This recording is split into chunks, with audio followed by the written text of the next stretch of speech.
Nah maka itu di mana saja tabligh akbar saya keliling seluruh Indonesia, saudara, semua tuan-tuan guru di Lombok marah, saudara, tuan-tuan guru masyaikh di Madura marah, ulama-ulama saudara di Jawa Timur, Jawa Tengah semua marah, saudara. Kenapa? Karena kelompok FPI memang ada kaitan dengan kebangkitan PKI. Dengan aku, saya memang PKI, saya masih PKI. Mereka mencabut Aidit, bukan Mbak Alwi juga berani kok. Meskipun keluarga Aidit mengatakan tetap ada hubungannya dengan Mbak Alwi, tapi Robinsho kan nggak mengakui. Mereka hanya membedakan akhirannya T dan akhiran D gitu kan. Apabila dirunut dengan jujur, ketua PKI yang terakhir pucuk pimpinannya adalah dari marga Ba'alawi, yakni DN Aidit. DN Aidit malah tidak diakui oleh kalangannya sendiri sebagai bagian dari keluarganya. Silakan yang masih berpikiran waras menilai. Kurang ajar, Presiden Jokowi, jangan coba-coba kau berikan kesempatan kepada PKI untuk melanjut lagi dalam kekuasaan di Republik Indonesia, saudara.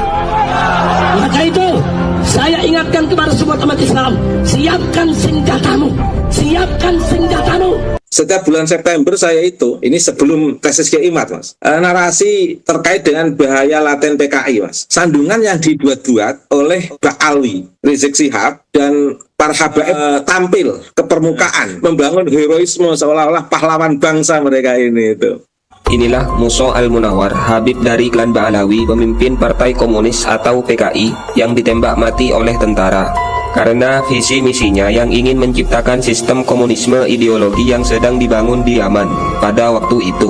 Pada 18 September 1948, Musa melakukan pemberontakan bersama para militan PKI di Madiun. Misinya, yang menginginkan terbentuknya negara khilafah lewat pemberontakan PKI Madiun, langsung direspon oleh militer. TNI Divisi Siliwangi tanpa butuh waktu lama langsung memberangus pemberontakan tersebut. Sial bagi Musa Al-Munawar, harus dikepung satu peleton tentara dan dihadiahi timah panas oleh TNI hingga ajal menjemputnya. Itulah kisah dari klan Ba'alawi yang jadi PKI, mulai dari DN Aidit yang tak diakui, hingga Habib Usman yang mau dijadikan pahlawan oleh Ba'alawi. Sekarang visi misinya diteruskan oleh Rizik dengan dawir-dawir palsunya. Sadarlah kalian para muhibbin. Kalau besok ada panggilan jihad untuk menghabisi PKI yang ada di mana saja, siap tidak? Siap tidak? Takbir! Takbir! Apabila ada orang besar, pahlawan dan manusia yang harum oleh sejarah diakui sebagai keluarganya. Apabila ada manusia kalah, tercoreng dalam sejarah, malah ditolak sebagai bagian keluarganya. Maka manusia golongan apakah yang seperti ini?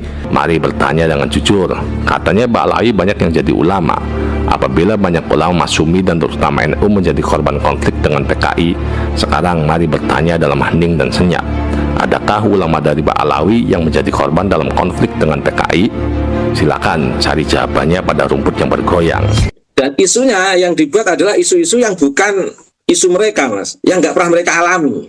Menghadapi PKI itu kan nggak pernah ada hubungannya dengan habaib, Mas. Yang menghadapi PKI itu kan santri dan banser. Yang menghadapi PKI saat itu kan santri dan banser dan masyarakat. Nggak ada habaib saat itu. Kami di FPI punya file.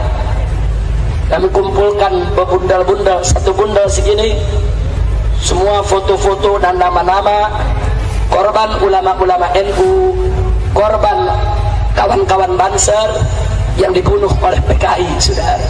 Nah, Habib-Habib ini kok sok pahlawan semua di bulan September ini, Mas. Membakar bendera PKI itu kan rutinitas, Mas. Seperti zikiran, Torekoh Ba'alawi Rizik Syihab ini kan membakar bendera PKI di bulan September, Mas. Makanya anak-anak muda hati-hati. Kalau Anda buka ngajinya sama Syekh Google, ini banyak sekarang ngaji sama Syekh Google, saudara. Tulis PKI, langsung dijawab Syekh Google. Nah, itu banyak tulisan-tulisan yang dibuat oleh PKI. Yang PKI ceritakan, kami dibunuh NU, kami disembelih Banser, ketika itu NU jahat, Banser jahat, masa kami disembelih, masa kami dibunuh. Tapi yang mereka bunuh kiai, mereka nggak cerita. Kemudian isu PKI itu menjadi password Ba'alawi Rizik Syihab mendoktrin arti penting persatuan umat Islam. Kalau kata PKI ini menjadi kata kunci untuk mendoktrin jamaah, pertanyaannya sebenarnya yang alirannya PKI ini siapa? Inilah kisah singkat Habib Fahrul Barokbah. Beliau bernama lengkap Haji Raden Sayyid Fahrul Barokbah. Lahir di Tenggarong tahun 1925. Fahrul bermarga Barokbah. Barokbah adalah marga dari klan Ba'alawi, sedangkan gelar Raden didapatkan karena dia berasal dari keturunan bangsawan. Fahrul Barokbah mendirikan cabang PKI di Kalimantan Timur. Setelah gagalnya G30S, Fahrul Barokbah ditangkap militer karena dirinya terjaring PKI. Dia ditangkap pada 29 November 1965 di Balikpapan. Awalnya dia divonis mati, tapi diringankan menjadi penjara seumur hidup. Tiba-tiba setelah munculnya FPI, Ba'alawi setelah bergabung dalam sentral organisasi di FPI itu, seolah-olah juga Robitoh itu dalam satu sistem FPI ini, seolah-olah mereka yang hebat. Jadi dulu itu ada yang namanya Habib Jalal Al-Aidid cerita, kenapa Robitoh Alawiyah itu menghilangkan dari marga Al-Aidid atau Aidid, karena mereka takut ketahuan. Karena pelopor PKI ini kan, siapa namanya pelopor PKI? DN Aidid itu dari marga Ba'alawi. Mau mereka teriak-teriak di forum pemerintah kita, PKI awas, PKI akan muncul lagi. Ternyata itu PKI teriak PKI lawan jangan. Sejak munculnya Rizik Syihab, pengakuan sebagai cucu Nabi itu diglorifikasi, di blok besar-besaran di bulan September, Mas. Ada isu negatif di bulan September yang dia lepas, tapi sekaligus dia ingin bersama dengan isu negatif itu membesarkan komunitasnya, Mas.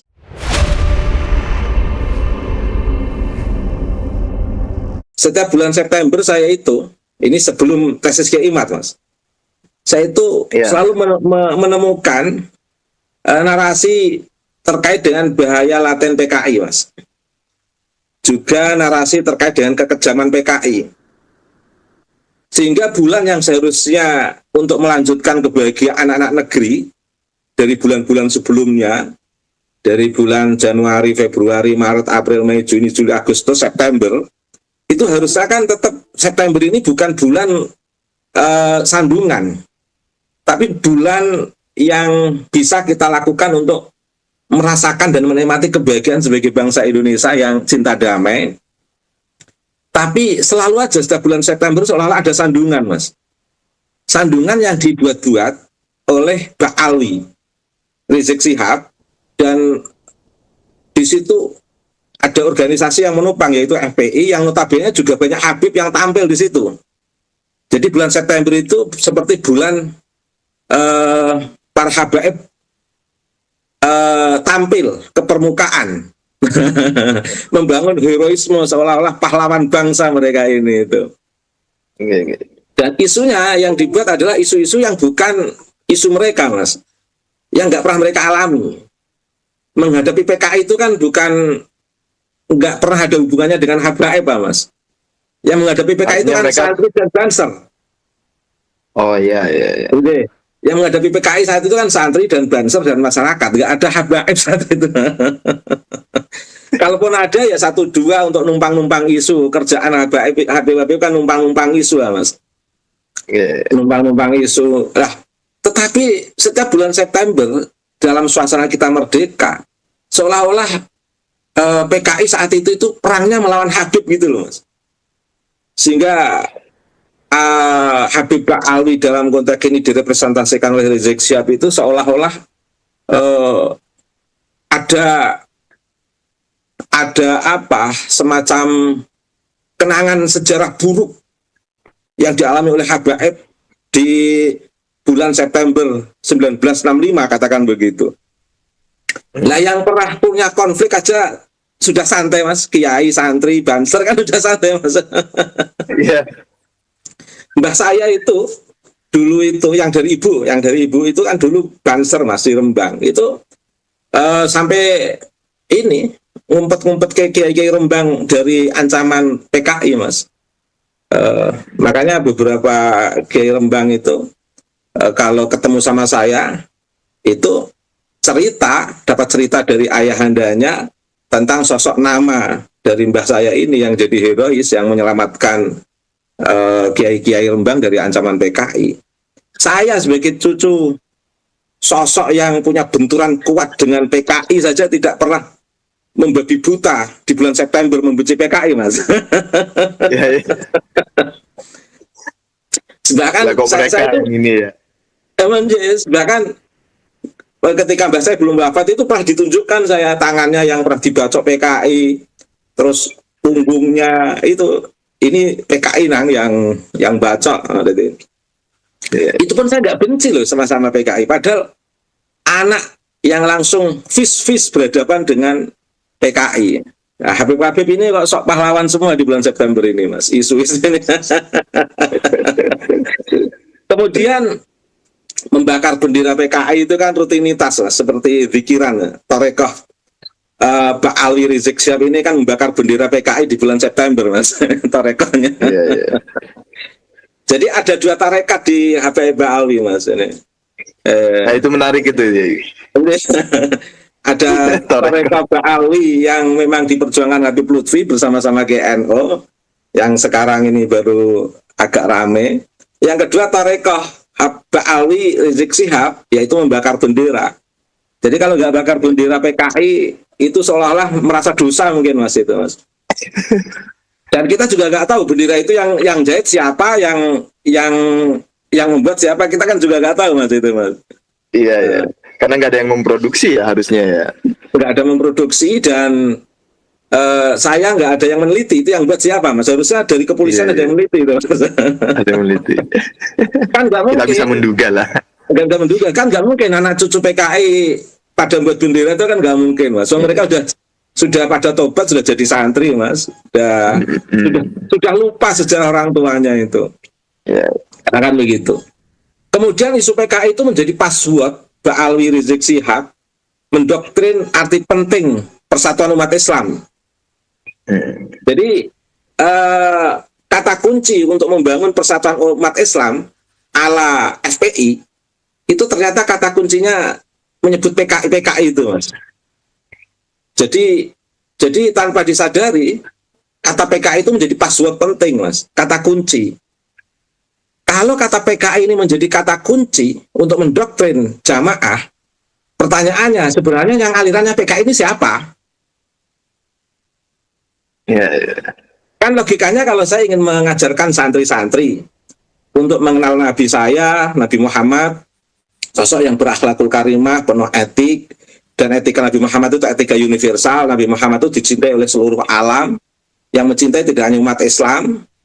Cuman perspektifnya kalau orang Barat mencintai Nabi Muhammad karena dia pembebas, kalau Eropa mencintai Nabi Muhammad karena memiliki perspektif humanitas yang luar biasa, kalau Timur mencintai Nabi Muhammad karena sosok yang memiliki keterlibatan, kita umat Islam mencintai Nabi Muhammad total dari segala aspek bisa kita rasakan, kan begitu, Mas. Tapi ini menguatkan persatuan umat Islam tapi dari isu PKI. Harusnya menguatkan umat Islam itu kan dari dalil-dalil yang humanis, egaliter, kemanusiaan, keadilan, persamaan gitu. Tapi ini menguatkan umat Islam tapi dari teori, rumus, konsep PKI itu jahat. Jadi doktrin melalui kejahatan PKI yang diasumsikan seperti itu, tapi tanpa disadari mengambil manfaat dari doktrin ini untuk menguatkan umat Islam dalam perspektif FPI, Mas. Makanya maklum pengikut-pengikut mereka jadi Islam yang suka persekusi, suka negala, karena doktrinasinya sudah doktrin melalui password PKI itu tadi, Mas. Bukan melalui password ayat-ayat suci Al-Quran, password hadis-hadis Nabi, makalah-makalah ulama. Passwordnya itu justru pakai password PKI. Ini kan luar biasa. Makanya rata-rata Habib-Habib yang terdoktrin oleh Rizik Syihab itu passwordnya password kekerasan semua, Mas. Password persekusi, ancaman dan lain sebagainya itu kan nampak di komentar-komentar itu. Bahkan mereka itu nggak tahu menahu tapi sok tahu misalnya.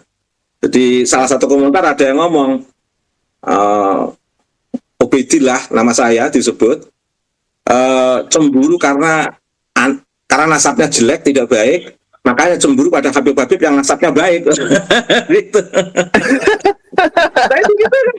Ini kan mereka sok tahu kan, Mas, sok tahu mereka. Iya, iya. Jadi karena itu doktrin, hasil doktrin kekerasan, maka selain kekerasan persekusi yang mereka lakukan, itu juga kekerasan verbal, Mas, yang luar biasa.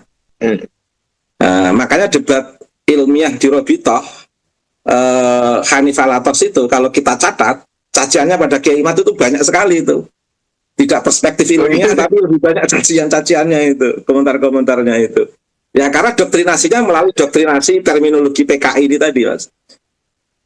Ya. Itu. Kemudian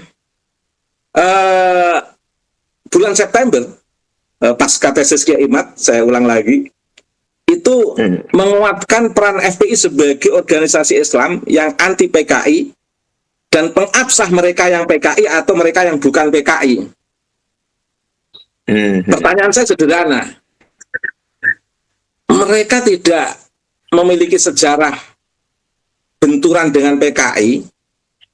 Di era kemerdekaan ini, kok tiba-tiba mereka menjadi pengabsah kelompok yang PKI atau yang tidak PKI.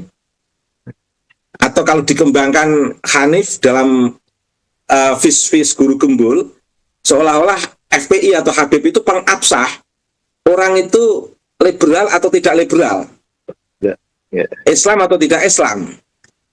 Sampai sosok Gusulil Absar Abdallah itu pun pernah dapat korban dari narasi yang dibangun oleh kelompok FPI, Habib Ba'alwi kan, Mas, bahwa Ulil Absar Abdallah itu adalah sosok yang merusak Islam dan lain sebagainya. Mereka nggak tahu ayahanda Ulil Absar itu kiai, mbahnya juga kiai. Sementara mereka Habib itu orang tuanya juga nggak jelas itu. Seolah-olah setelah masuk FPI dalam golongan Habib Rizik, seolah-olah sok sebagai orang yang punya status hebat. Padahal ayah mbahnya nggak jelas. Sementara Kiai Ulil Absar Abdallah itu ayahandanya kiai, mbahnya kiai. Saya tahu Ulil Absar Abdallah itu juga masih saudara sama saya, Mas. Ini saya sampaikan di forum ini. Jadi sekarang ini yang jadi korban Kiai Imad. Kiai Imad itu ayahnya, mbahnya, buyutnya itu kan orang-orang hebat. Sampai Kiai Zulfa Mustafa tidak malu-malu mengatakan Kiai Imad itu saudaranya gitu kan. Sampai memframing Kiai Imad dalam posisi yang seolah-olah tidak siapa-siapa. Kiai Imad itu bapak mbahnya pejuang, sementara bapaknya mereka itu hanya pembawa biola dan penari zafin, mbahnya sopir Belanda, katakan begitu. Kan nggak jelas itu. Tapi tiba-tiba setelah munculnya FPI, Pak Alwi setelah bergabung dalam sentral organisasi di FPI itu, seolah-olah juga Robitoh itu dalam satu sistem FPI ini, seolah-olah mereka yang hebat. Dan itu semua diglorifikasi pada bulan September, Mas. Bulan September itu bulan momentum untuk membangun glorifikasi status Habib Ba'alwi sebagai sebuah gerakan ala-ala yang kemarin jadi julukan baru untuk Rizik Syihab, ala-ala Fufu Fafa Rizik Syihab, katakan begitu. Iya. Jadi luar biasa. Kemudian ini, Mas, bulan September itu bulan untuk sebelum tesis Kiai Imad itu seperti bulan untuk mengumpulkan massa dan jamaah Ba'alwi Rizik Syihab. Sampai sekarang sepi, Mas, setelah muncul tesis Kiai Imad. Tidak kita rasakan lagi itu. Kemarin mencoba melempar Fufu Fafa, tapi setelah itu kan pergi umroh, Mas. Jadi kayak lepas pergi umroh atau itu pergi umroh atau kabur ya? Atau ingin mempertahankan status al-kaburinya, bisa jadi itu.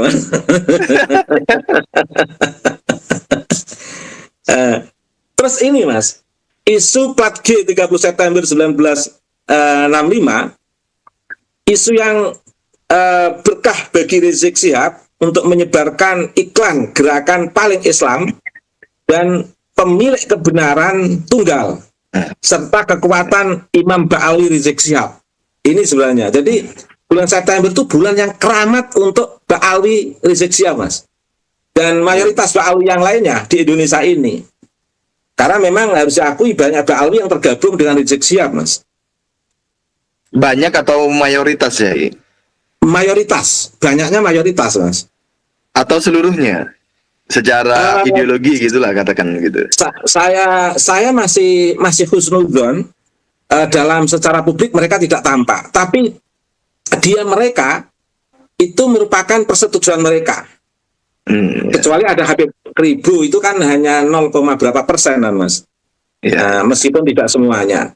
Tetapi kan mereka itu kompak, Mas. Ba'alwi itu beda dengan orang Jawa loh, Mas. Kalau orang Jawa itu tidak akan pernah membela saudaranya sendiri dalam keadaan salah. Tapi kalau Ba'alwi itu akan selalu membela saudara Ba'alwi meskipun salah. Apakah ini isu? Tidak. Habib Lutfi itu selalu mengatakan meskipun nggak setuju habaib sebagaimana yang beliau ajarkan dan itu dipedatokan oleh Kiai Miftah, Gus Miftah, tetap harus dihormati. Kata tetap harus dihormati ini kan sebenarnya melindungi dengan cara yang halus, Mas. Saling melindungi dengan cara yang halus. Kan Mas Rifki sering dengar juga Habib itu meskipun salah tetap harus dihormati. Jangan diikuti, tapi tetap harus dihormati. Ideologi itu kan muncul, Mas. Ya. Kalau menghormati dalam konteks kemanusiaan saya setuju. Tapi kalau menghormati dalam konteks status Habibnya saya tidak setuju, Mas. Itu namanya bentuk bukti bahwa habaib itu totalitas bersatunya itu. Meskipun salah mereka bersatu, saling melindungi dengan doktrin itu. Kalau orang Jawa kan enggak. Kalau ada orang Jawa anaknya salah, yang dimarahi anaknya, Mas. Ada kakak, adiknya salah, ditegur adiknya. Objektivitas orang Jawa itu tinggi, Mas. Karena Jawa itu sendiri kan bagian daripada prinsip moral, Mas. Orang yang memegang moralitas Jawa itu. Jadi Jawa itu kan artinya itu kan orang yang memegang moralitas yang sangat tinggi. Orang Jawa, salah ya dikatakan salah, benar dikatakan benar orang Jawa itu. Jadi keberpihakan pada yang salah itu tidak ada. Bahkan orang Jawa itu, Mas, meskipun pencuri, perampok, dia akan mengatakan, anak saya jangan seperti saya. Ya. Itu orang Jawa, Mas. Jadi, tapi di komunitas Ba'alwi itu kompak mereka itu, Mas. Kompak. Bahkan satu sertifikat cucu maksudnya Nabi gimana itu? Yang dikeluarkan Robitoh maksudnya, Mas. Satu sertifikat cucu Nabi maksudnya. Oh, iya. Satu lembaga sertifikat itu, Mas. Satu sertifikasi halal. Katakan begitu. Halal sebagai cucu Nabi, perspektif Robitoh, katakan begitu. Kemudian plat G 30 September 1965, hari yang paling keramat, hari hoki, Mas, untuk mengumpulkan massa bagi Ba'alwi Rizik, sang pengaku cucu Nabi. Itu memang September itu hari yang paling hoki. Secara sosiologis, saya membaca, Mas, bulan September itu menjadi media menguatkan keyakinan publik Habib Ba'alwi sebagai cucu Nabi Muhammad. Momentum membangun glorifikasi, Mas, di bulan September ini, Mas. Sebelum munculnya Rizik Syihab mengambil momentum September sebagai hari bulan keramat, katakan begitu, untuk mengglorifikasi Habaib sebagai cucu Nabi. Habib dikenal sebagai cucu Nabi itu kan selain berbasis husnudzon para kiai-kiai, mereka itu kan dari mulut ke mulut sambil malu-malu untuk menceritakan sebagai cucu Nabi, Mas. Tapi sejak munculnya Rizik Syihab, pengakuan sebagai cucu Nabi itu diglorifikasi, diblok besar-besaran di bulan September, Mas. Jadi sebenarnya memang bulan September itu bulan seolah-olah Rizik Syihab dan kawan-kawan itu merefleksikan konfrontasinya dengan PKI. Tapi sebenarnya Rizik Syihab dan kawan itu mengambil manfaat atas bulan itu. Jadi kayak bermain layang-layang gitu, Mas. Ada isu negatif di bulan September yang dia lepas, tapi sekaligus dia ingin bersama dengan isu negatif itu membesarkan komunitasnya, Mas. Paling tidak komunitas FPI-nya, dan banyak muncul isu-isu penguatan status cucu Nabi itu di bulan September itu, Mas. begitu muncul Habib Rizik Syihab itu kan, wah cucu Nabi sedang berpidato, membangun heroisme kembali. Itu sebenarnya kan heroisme FPI dan Ba'alwi sebenarnya, bukan heroisme nasionalisme. Karena logika nasionalisme itu kan harus dibangun dalam kesetaraan sebagai warga negara untuk saling bersama, Mas. Ini kan sebenarnya ingin memisahkan nasionalisme warga negara, Mas. Isu komunis ini karena memecah belah. Isu yang sudah mati, PKI itu kan sudah mati ya, Mas, sejarahnya. Sudah tidak laku dijual. Tapi seolah-olah ingin dihidupkan, dan di situ menjadi momentum untuk memecah belah anak negeri. Yang ikut Rizik Syihab, Ba'alwi Rizik Syihab itu sah sebagai nasionalis sejati, yang tidak ikut tidak nasionalis. Ini kan memecah belah nasionalisme. Ingin mengambil isu dari isu September. Maka kalau kita sebut sebagai plat G, isu plat G itu ya betul juga itu, Mas. Isu plat G, karena gerakan 30 September katakan begitu. Kemudian bulan September itu menghapus peran dan perjuangan kiai lokal serta Banser melawan PKI. Jadi seolah-olah kiai lokal santri itu tidak ada masalah dengan PKI saat itu, Mas. Jadi seolah-olah yang gerakan Ba'alwi Rizik Syihab dan kawan-kawan ini di bulan September itu ingin menghapus sejarah pada anak negeri. Bulan September itu tidak ada hubungannya dengan santri kiai. Nah, apalagi di situ didukung Alfian Tanjung. Dia mengatakan PKI itu banyak yang bergabung di Banser, masuk jadi kiai misalnya, yang sempat dia ditahan saat itu, bahkan digeruduk oleh Banser itu kan, yang saya saat itu juga marah. Aneh. Lawang kita yang punya masalah dengan PKI, kita yang perang dengan PKI, bahkan banyak korban PKI dari kita, dan kita juga banyak menjadi korban PKI. Itu kan nampak sejarah kita itu betul-betul ada konflik dengan PKI, Mas, santri dan kiai itu. Tapi seolah-olah sejarah itu dibalik. Seolah-olah yang menjadi hero di situ adalah Ba'alwi Rizik Syihab dan kawan-kawan. Dan yang memiliki keabsahan isu PKI itu seolah-olah FPI, Ba'alwi Rizik Syihab. Tapi setelah tesis Kiai Imad, orang jadi sadar semua, Mas. Jadi kritisisme Kiai Fuad Pleret, meskipun dengan cara-cara yang sederhana, itu membangun titik kesadaran yang luar biasa, yang secara alamiah itu membuka kesadaran masyarakat di negeri ini. Dan sekarang titik puncaknya. Oke, Tamam, boleh saya hentikan di situ dulu? Boleh. Ya, terima kasih.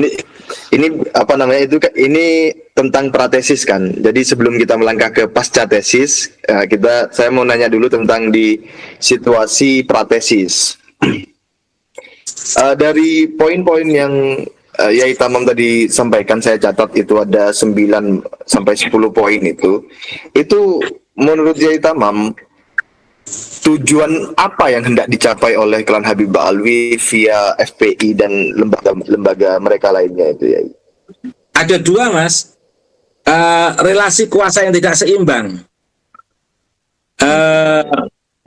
Itu teori kehendak kuasa membangun relasi kuasa yang tidak seimbang.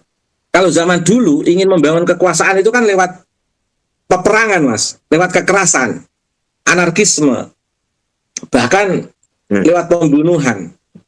Sekarang ini kan mereka ingin membangun relasi kuasa lewat pengetahuan, Mas, dengan cara yang lembut. Itu kan akhirnya sign of is power itu kan. Pengetahuan itu adalah kekuasaan. Dan mereka ingin membangun kekuasaan melalui pengetahuan yang ditandai pada bulan September. Jadi bulan September itu seperti bulan membangun kesadaran. Bulan untuk membangun kesadaran dalam tanda kutip masyarakat agar berada dalam hegemoni kekuasaan Ba'alwi, Rizik Syihab dan kawan-kawan, Mas. Anehnya masyarakat lokal atau pribumi ini belum menyadari pada hal ini. Dan mereka kan ada kesalahan fatal, Mas. Beberapa tahun terakhir ini mereka itu menganggap sudah saatnya untuk bergerak secara masif, tapi ternyata meleset rencana mereka, Mas. Mengapa? Mereka itu kan hampir semua mulai penceramah yang lembut, ingin menguasai lewat PBNU, lewat Torekoh. Penceramah yang bebas ingin mengatakan bahwa Indonesia wali Jawa Nusantara milik Tarim, katakan. Kemudian pahlawan-pahlawan pada dibaalwikan itu. Kemarin kan saya menemukan suatu fenomena yang lucu, Mas. Taufik Assegaf mengatakan bahwa orang bilang dibaalwikan. Baalwikan apa? Pokoknya kalau belum ada restu atau catatan dari Robitoh, itu jangan dihubung-hubungkan dengan baalwisasi dan lain sebagainya. Tapi kan dijawab oleh Profesor siapa yang Sahab yang diundang di Robitoh kemarin. Iya. Nah, dia kan dari Baalwi, menyatakan Pangeran Diponegoro itu adalah Baalwi. Baalwi, ya. Nah, itu kan artinya iya ya. Saya punya simpulan, iya ya. Baalwi di Indonesia ini sulit dipercaya memang. Satu bilang A, nanti dua bilang B. Taufik Assegaf bilang A, si Profesor Sahab itu bilang B, katakan begitu. Yang paling lucu itu ada pribumi yang dikorbankan seolah-olah membaalwisasikan itu adalah Al-Faraj atau siapa itu, Mas? Iya, Sohibul Faroji. Nah, itu kan satu kasus, Mas. Jadi ibaratnya 300 makam yang ada hubungannya dengan Sohibul Faroji itu hanya 1 atau 2 makam, katakan, saya nggak tahu itu, butuh riset itu. Tapi selain itu kan memang dari Baalwi yang melakukan, Mas. Ketika belum ada gugatan pembelokan makam yang dibaalwisasikan, Robitoh itu nyaman, seolah-olah bangga. Ternyata memang punya banyak makam yang bersejarah di negeri ini yang dari Baalwi, seolah-olah kan begitu. Buktinya mereka jarang yang bicara. Tapi setelah rakyat menggugat, masyarakat pribumi menggugat, Taufik Assegaf baru ngomong, baalwisasi gimana? Kita nggak tahu menahu, Robitoh belum mengeluarkan itu misalnya. Jadi pusing ngomong sama orang Baalwi itu pusing lah. Iya. Pusing, nggak jelas semuanya ini, Mas. Informasinya ini loh, Mas. Mana yang harus dipegang gitu.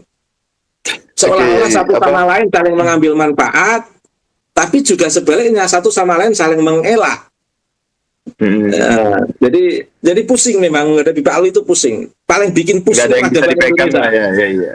Kenapa, Mas? Penjelasan dari mereka tidak bisa dipegang begitu ya. Nggak bisa dipegang, pusing Mas.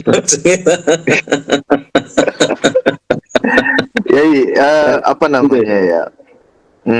Kita melangkah satu langkah ke depan ya, ini apa hubungan tesis Kiai Imad dengan meredanya politisasi isu PKI ini oleh klan Habib Baalwi ya? Membentuk kesadaran publik, Mas. Kiai Imad berhasil membentuk kesadaran publik. Masyarakat Jawa itu masyarakat yang taat agama, Mas. Begitu ada status cucu Nabi, oh itu salah kayak apapun kayak dibiarkan aja, Mas.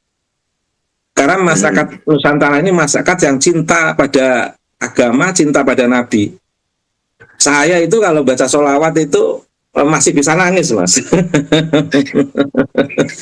Atas kerinduan yang tertahan, begitu membara terhadap, Masya Allah, ngomong ini aja pengen nangis saya, Mas, pada Nabil Mustafa. Jadi Indonesia itu begitu, Mas. Sangat kuat cintanya kepada Nabi, sehingga siapapun yang mengaku cucu Nabi itu kayak ada privilege memang. Sehingga tutup mata aja, tutup telinga, siapapun yang mau cucu Nabi ya tetap dihargai. Tapi begitu ada tesis Kiai Imad, itu kayak membuka kesadaran publik. Iya ya, apa memang kita harus berani ya melawan Ba'ali Habaib yang banyak kontra risalah. Apalagi ini termasuk yang ditakutkan Nabi tentang fitnah sara, yaitu orang mengaku cucu Nabi tapi tidak berperilaku sesuai dengan ajaran Nabi. Apa iya ya akhirnya kumpul kata iya-nya itu menjadi energi tersendiri bagi masyarakat Nusantara untuk mengakumulasikan sebuah kesadaran tentang kritisisme di dalam agama. Kan cinta itu kan butuh ilmu, Mas. Kalau cinta nggak ada ilmu itu bahaya. Maka jika kata lebih baik salah mencintai daripada salah membenci itu kan racun itu, Mas. Racun itu. Ya. Saya katakan opium itu, Mas. Opium. Padahal sebenarnya jika kamu tidak ingin salah mencintai, jika tidak ingin salah mencintai itu bisa jadi akan menyakiti, Mas. Jadi jika salah mencintai, engkau akan disakiti. Jika tidak ingin disakiti, jangan salah mencintai. Ya. Jangan salah mencintai. Jika salah mencintai, maka kemungkinan engkau akan disakiti. Karena tidak ada cinta di alam semesta ini, Mas, selain pada dua hal, pada Allah dan Nabi Muhammad. Maka doktrin muhibbin atas habaib itu doktrin yang menyesatkan, Mas. Karena sumber epistemologi cinta manusia antar manusia itu kan hanya di tiga unsur, Mas. Nafas, hawa, dan syahwat.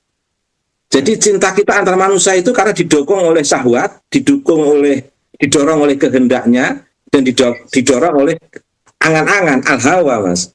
Jadi sumber cinta antar manusia itu beda dengan cinta kepada Nabi. Manusia itu bisa cinta itu karena kehendak, cinta itu karena angan-angan, imajinasi, cinta itu karena syahwat. Jadi cinta manusia itu antar manusia itu cinta yang sementara. Nah, sementara cinta kepada Nabi itu cinta yang abadi, yang tumbuh dari rohaniah manusia, dari qalb dan dari nalar sehat untuk menggerakkan rasa atau zauq kepada Nabi dan kepada Allah. Sehingga kalau kita mendidik orang untuk mencintai kita dengan buta, cinta buta, itu tanpa disadari kita telah membelokkan ketauhidan manusia dan cinta sejati manusia kepada Allah dan Nabi Muhammad. Itu namanya pembelokan cinta, Mas. Pembelokan cinta. Pembelokan cinta. Makanya cinta buta itu berbahaya. Apalagi salah mencintai. Oh, bisa neraka masalah mencintai, Mas. Oh, neraka ya? Bisa neraka ya? Oh, iya. Oh, cinta yang total itu kan hanya pada Allah, pada Nabi Muhammad, Mas. Di ajaran tasawuf bukan begitu. Apalagi kalau kan mereka mengatakan begini ya, salah satu isi doktrin mereka adalah bukti cinta kepada Nabi Muhammad adalah mencintai Habib. Nggak ada istilah Habib di tek-tek, mencintai Habib itu nggak ada, Mas. Nggak ada ya? Nggak ada. Mencintai Syarif Sayyid, katakan begitu. Tapi pertanyaannya kan siapa Sayyid Syarifnya? Kan perlu diteliti, Mas. Itu kan fakta sejarah.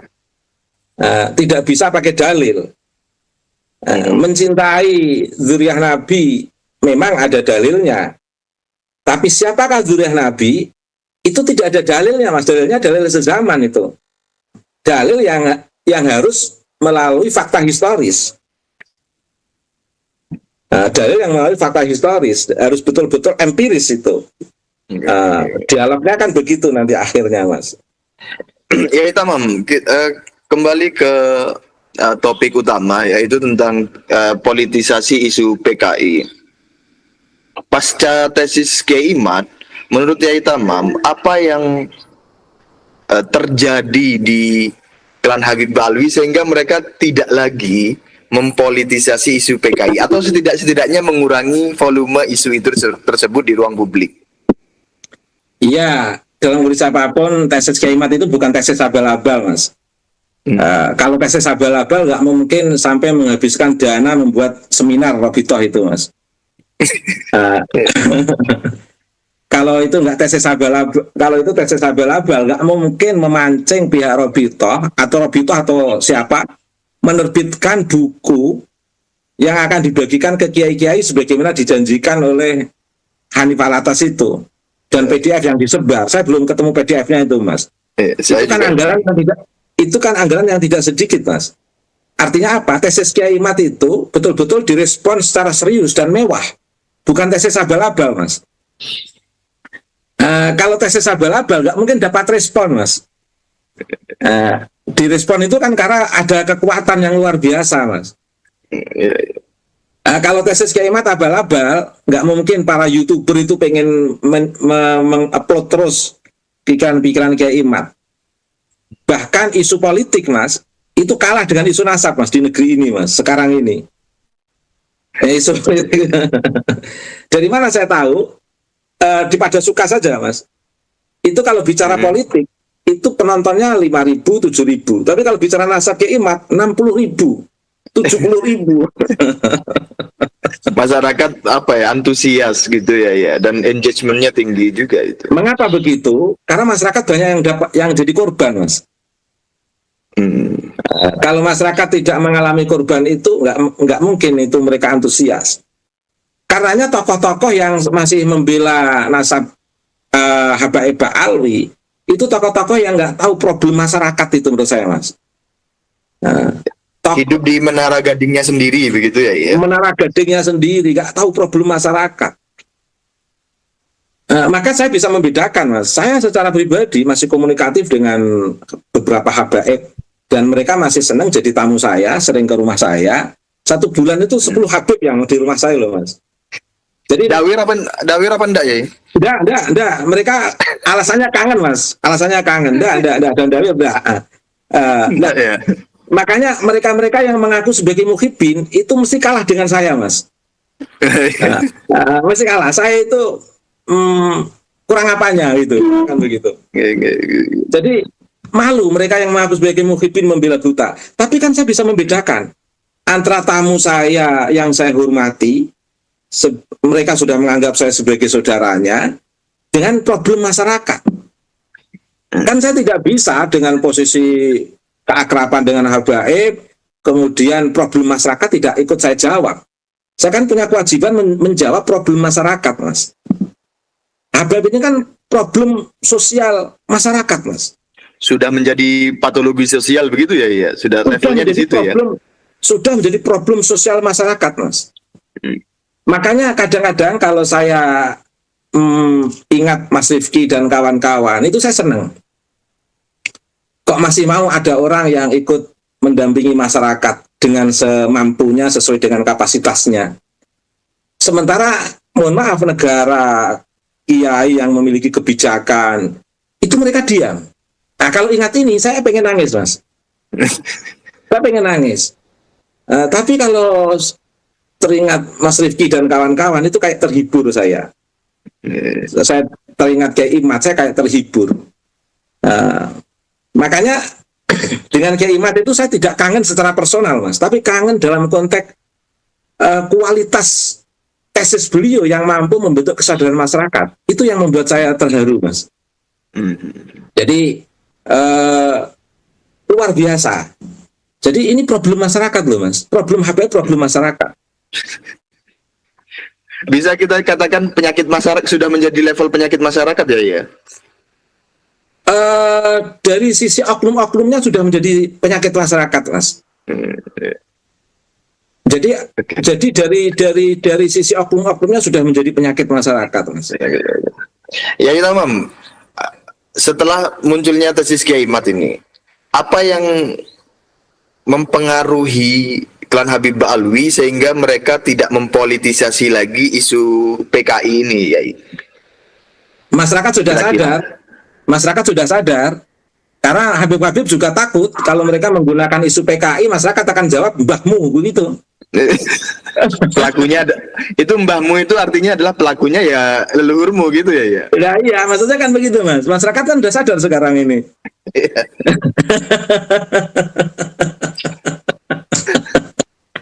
Jadi masyarakat ini sudah punya jawaban yang cerdas sekarang ini, Mas.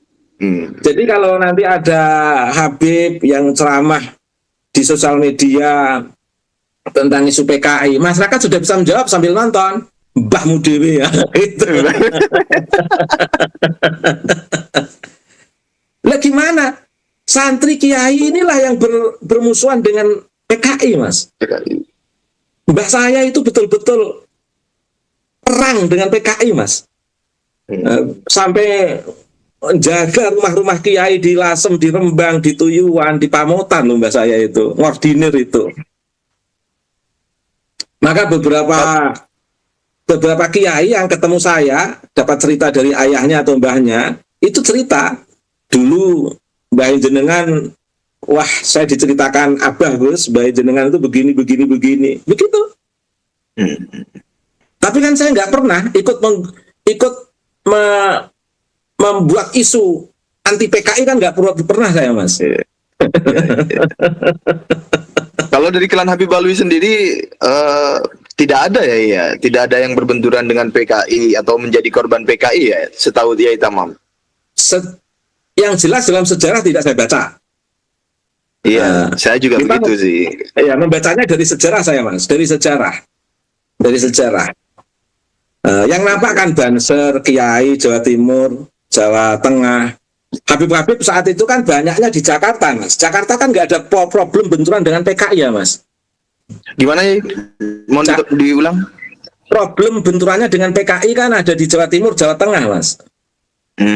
Jawa Barat dan Jakarta kan cenderung tidak ada problem PKI, Mas. Saat G30 SPKI, Jakarta itu adem ayem, lengang, nggak ada apa-apa, Mas. Hanya apa hubungannya dengan klan Habib Alwi itu ya? Posisi geografis itu apa hubungannya dengan klan Habib Alwi?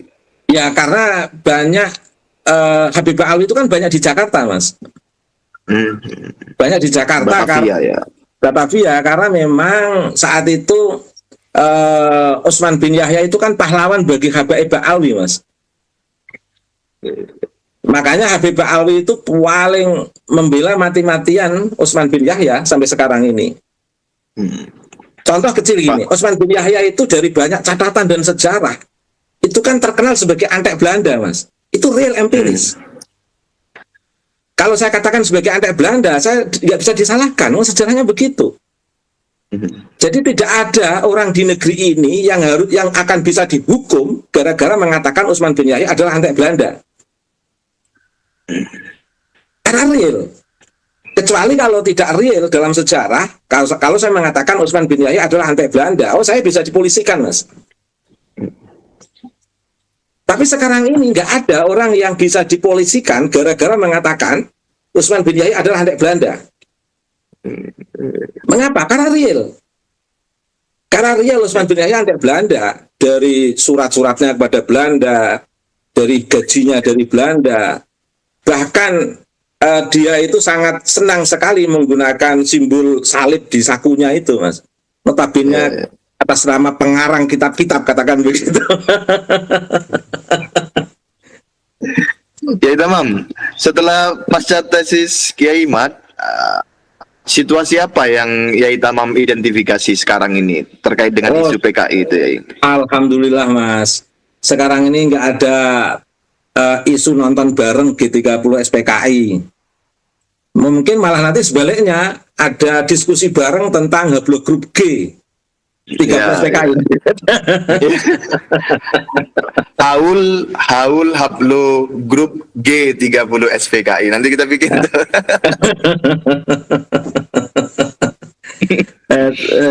Ini guyonan sederhana, tapi Mas Rifki paling dibenci orang nih pagi ini.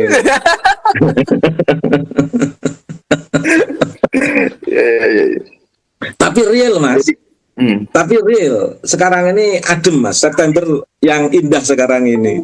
Anak negeri bisa menikmati bumi pertiwi, Mas. Kemarin yang mau bikin rame kan Rizik Syihab yang sekarang kabur tentang Fufu Fafa. Ayo.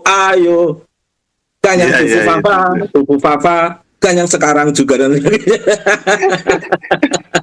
itu sudah ya nyaring bunyinya, tapi sudah nggak laku di masyarakat ya, sepertinya ya. Menurut ya gimana itu? Nggak laku, Mas. Langsung diketawakan banyak orang. Harusnya kan baca selawat Badar, Maulid Nabi kan, Mas. Maulid Nabi yang dibaca malah Fufu Fafa, Mas. Masya Allah. Itu kan kita ketahui. Gimana ya, lanjutkan nih. Monggo. Ya itu kan isu recehan, Mas. Yang mana itu? PKI atau apa? Tufu Fafa itu, Mas. Nah, kalau sekarang setelah tesis Kiai Imad, isu PKI isu recehan sekarang, Mas. Ketawakan banyak orang sekarang. Ya. Apa namanya ya? Masyarakat sudah mengetahui begitu ya, bahwa PKI itu hanya menjadi isu PKI hanya menjadi alat kepentingan politik praktis dari golongan klan Habib Alwi gitu. Kita katakan begitu, sehingga masyarakat menjadi sadar bahwa isu PKI ini diangkat bukan murni secara tulus untuk meningkatkan rasa nasionalisme, persatuan, tetapi ada ulterior motif dibalik dari diangkatnya isu PKI oleh klan Habib Alwi. Barangkali begitu ya, iya. Bahkan isu PKI diangkat itu memecah nasionalisme, Mas. Sebelum tesis Kiai Imad, kalau sekarang isu PKI kalau diangkat bukan memecah nasionalisme, membuat ketawa banyak masyarakat nasional, Mas. Berarti ini posisinya klan Habib Alwi sudah menjadi hiburan begitu ya, atau badut begitu ya, iya. Di panggung masyarakat begitu ya. Kalau tidak memperbaiki diri, akan semakin parah dari istilah itu, Mas. Lah, yang merusak sholawatan itu kan Habib Alwi, Mas. Sholawatan menjadi sholawatan di tradisi kiai-kiai kita itu kan sholawatan hudzur, khusyuk, makhluk qiyam untuk Nabi. Sekarang ini sholawatan kan jadi konser, Mas. Dulu orang bisa membedakan antara sholawatan dengan konser, Mas. Sekarang nggak bisa membedakan orang. Yang paling lucu itu apa? Rizik Syihab mengkritik Rhoma Irama, sekali gitar dipetik orang pada mabuk gitu kan. Tradisi biola, tradisi joget di masjid itu kan tradisi Ba'alwi, Mas. Di masjid? Iya, tradisi tari zafin di masjid itu kan tradisi Ba'alwi. Itu kan joget-joget begitu. Kiai-kiai itu kan Mas, pantangan loh, Mas, joget-joget di luar, apalagi di masjid. Ba'alwi kan biasa aja joget. Yang ketika kita teliti jogetnya sama dengan jogetnya orang-orang Yahudi ternyata. Iya. Tradisi Yahudi ternyata ya. Nah, ini real loh, Mas, ini bukan isu loh. Coba disaksikan aja, diperhatikan antara tari zafin dengan yang di Ba'alwi dengan tari zafin di Yahudi.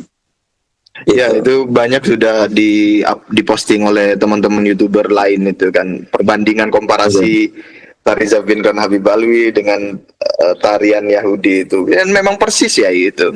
Ya, persis sekali itu ya. Dan masyarakat paham betul itu, Mas. Paham betul. Dan tradisi adu domba itu kan tradisi Yahudi juga, Mas.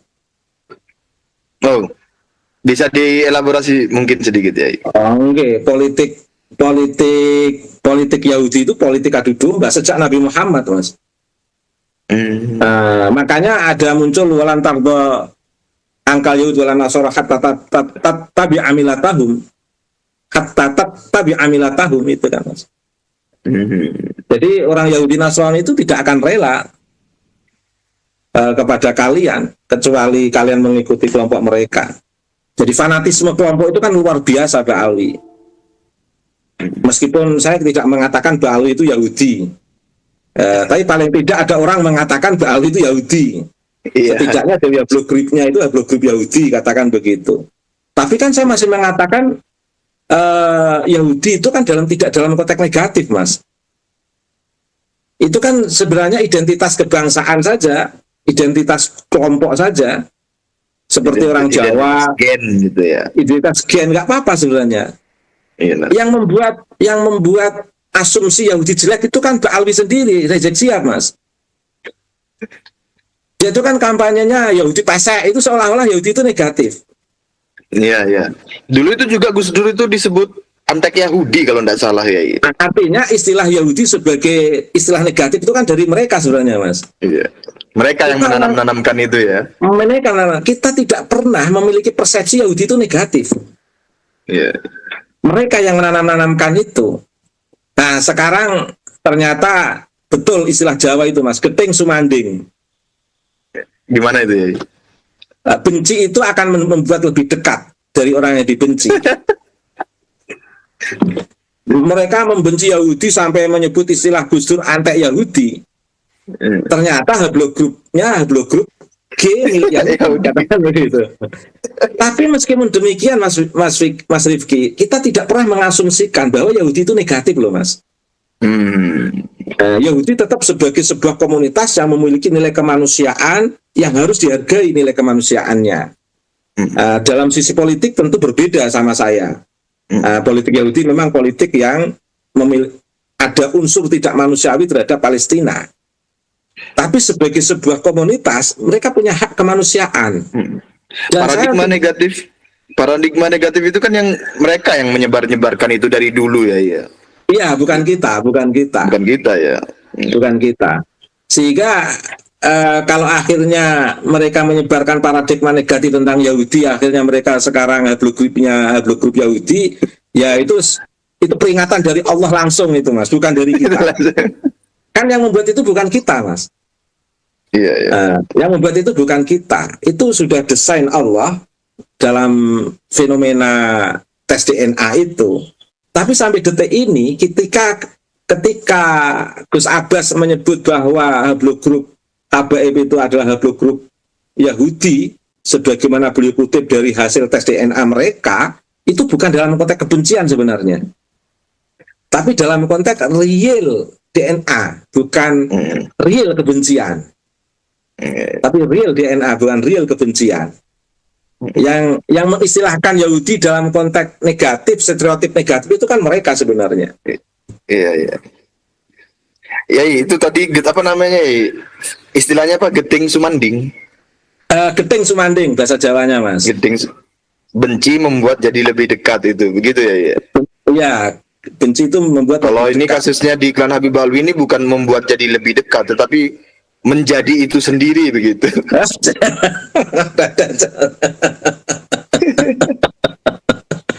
Kalau lebih dekat kan berarti bukan si objek begitu kan. Kalau ini dalam kasus ini ya subjek objeknya jadi satu orang gitu.